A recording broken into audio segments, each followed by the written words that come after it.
డబ్బు, అనారోగ్యం, ఉద్యోగం, వ్యాపారం, అప్పులతో బాధపడుతున్నారా? మీకోసమే మేనిఫెస్టింగ్ మిరాకిల్స్ 11 days ప్రోగ్రామ్.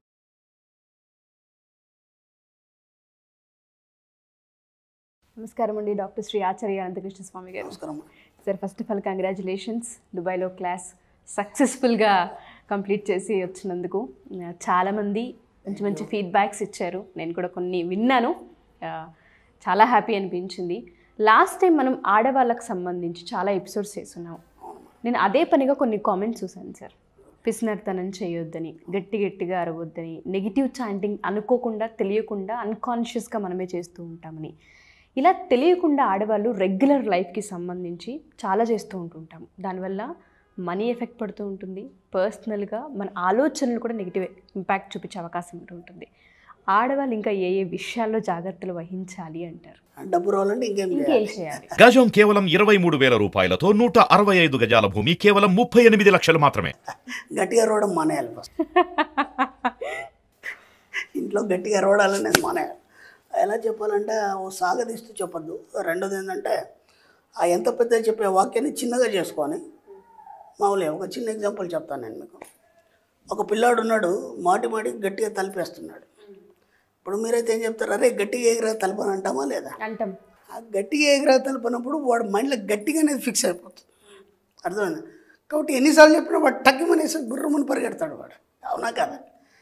అంటే అది ఎంత గట్టిగా వేస్తాడో అంతకంటే గట్టిగా అరుస్తారు మేడం. ఇప్పుడు దాన్నే ఇంకో రకంగా చెప్పచ్చు. నాన్న తలుపు మెల్లిగా వేయు వెళ్ళేప్పుడు.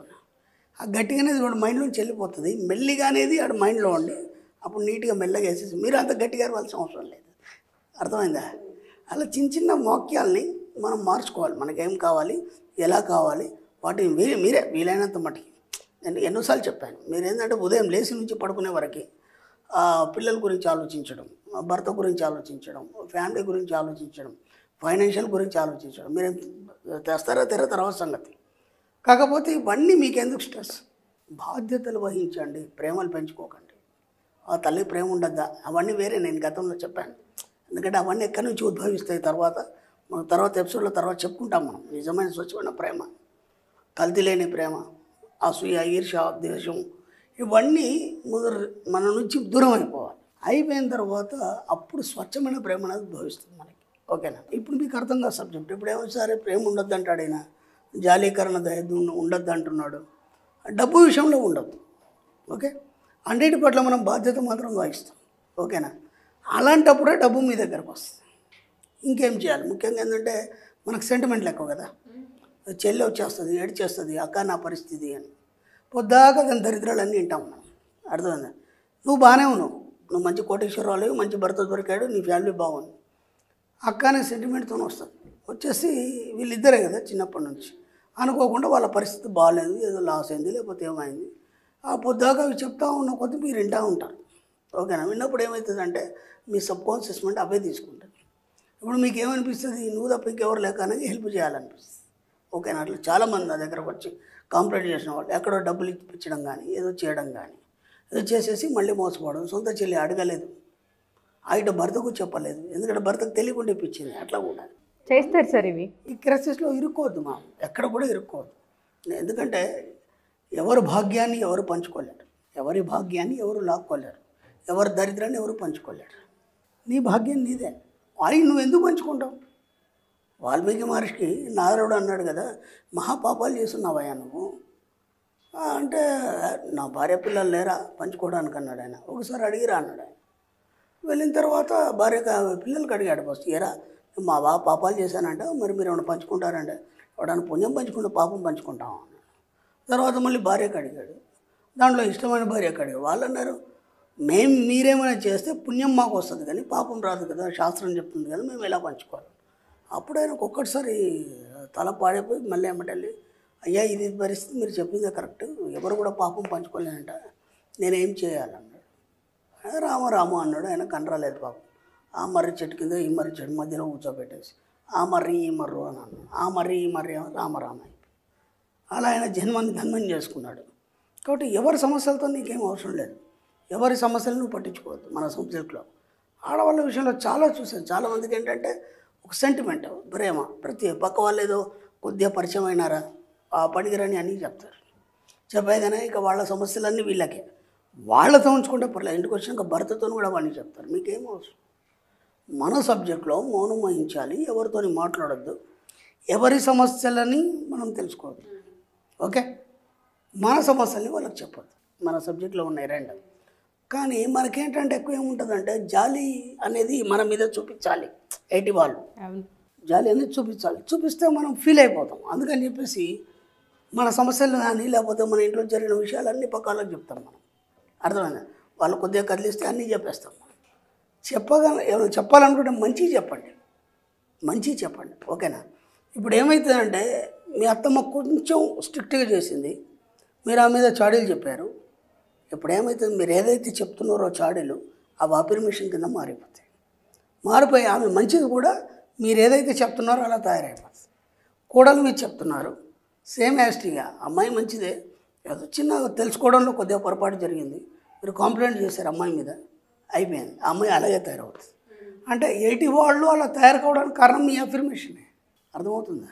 ఇప్పుడు మీ అబ్బాయి చదవట్లేదు, పక్కన అమ్మాయి బాగా చదువుతుంది, మార్కులు మంచిగా వచ్చినాయి, ఎమ్మడే వాళ్ళని మనం కొడతాము, తిడతాము, ఏదో చేస్తాం. కానీ పొరపాటున పక్క పిల్లలతో మీ పిల్లల్ని పోల్చకండి.